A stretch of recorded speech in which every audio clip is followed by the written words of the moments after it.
Each student having their own random sample will be a rich way to use the data. It presents a great opportunity to investigate variation in data. The simplified samples on the website are just that, a simplified version of the random sample. The random sampler allows you to choose characteristics of a data sample. With the random sampler, you can choose the size of the random data sample, select whether the data is from males or females, identify the location of the data by entering a postcode range, select the year level of respondents or the size of the school that they come from. We'll now go and get a sample of questionnaire data from the random sampler. To get a random sample, you need to go to the CensusAtSchool homepage. On the menu on the left-hand side of the screen, click on Teacher Area.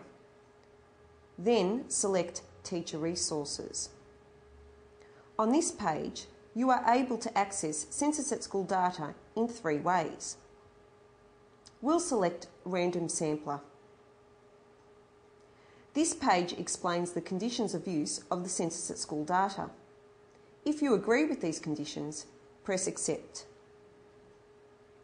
For this sample, let's simply select a random sample of 80 students.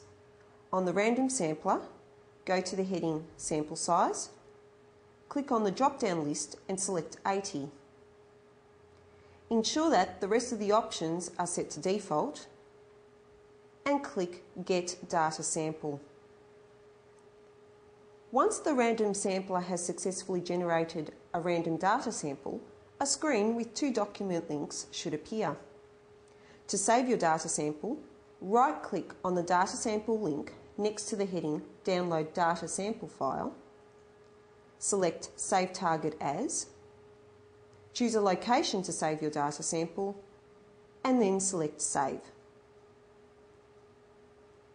However, if the random sampler is unable to find data that matches what you have requested, this screen will appear.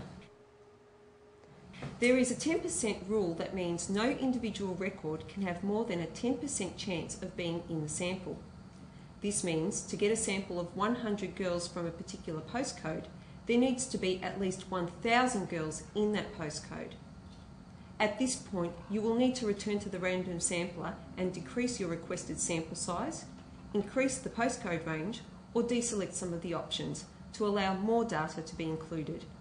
Now that we have saved the data sample, let's open the file and see what the random data sample looks like. The sample created by the random sampler will feature questionnaire response data to all 40 questions. The first row in the random sample will have the question number in order going from left to right across the screen. Underneath each question number, there will be a brief worded summary of the question. Please note that some questions will have several columns worth of data. This is because some questions allowed students to select more than one answer. When you scroll down the screen, you will see that each row represents one student's responses to the questionnaire. The other document that is generated with the random sample is the variable sheet. This sheet allows you to read the full version of the question that corresponds with the resulting data.